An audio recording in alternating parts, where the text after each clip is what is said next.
découvre qu'il a encore 80 ans à vivre. Donc il saute d'une hauteur de 100 mètres. Par hasard, il tombe justement sur un camion plein de sable. Pour vérifier à nouveau sa durée de vie, il saute à nouveau d'une hauteur de 4000 mètres. Cette fois, un avion qui passe le rattrape solidement. Mais ce n'est pas le cas de tout le monde de pouvoir vivre aussi longtemps que lui. Anna découvre grâce à une application qu'il lui reste encore 3h30 à vivre. Pour éviter le danger imminent, elle refuse de monter dans la voiture de son petit ami. Cependant, à ce moment, un message apparaît sur son téléphone, indiquant qu'Anna a enfreint les conditions d'utilisation. Quand elle ouvre à nouveau l'application, elle découvre qu'il lui reste moins de 2 minutes à vivre. Donc Anna se précipite rentrer chez elle et éteint son téléphone qui sonne sans cesse. Cependant, éteindre le téléphone ne peut pas empêcher l'arrivée de la mort. Quand Anna arrive dans la salle de bain, le téléphone sonne soudainement à nouveau. En même temps, elle est aspirée vers le plafond par une force mystérieuse. Avec le compte à rebours qui atteint 0, Anna perd tout signe de vie. Et son petit ami Nick a eu un accident de voiture en même temps. Plus étrangement encore, un arbre mort perce directement le siège du passager.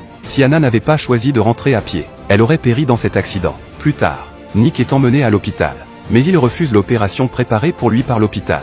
Et il dit à l'infirmière Lisa que sa durée de vie a été révélée par cette application de prévision de mort. Lisa réconforte Nick en disant que ce n'est qu'une application. Mais Nick déclare que cette application a déjà prédit avec succès la mort de sa petite amie. Lisa partage cette histoire avec ses collègues. Ses collègues téléchargent aussi l'application par curiosité. Et elle indique qu'ils ont encore plusieurs décennies à vivre. Mais sur le téléphone de Lisa, elle indique qu'il lui reste moins de 3 jours à vivre. Lisa se réconforte en pensant que ce n'est qu'une application de blague. Mais ce qui arrive ensuite à Nick la force à croire que cette application peut réellement prédire la mort. Nick découvre qu'il lui reste 3 minutes à vivre. Donc il prépare à quitter l'hôpital.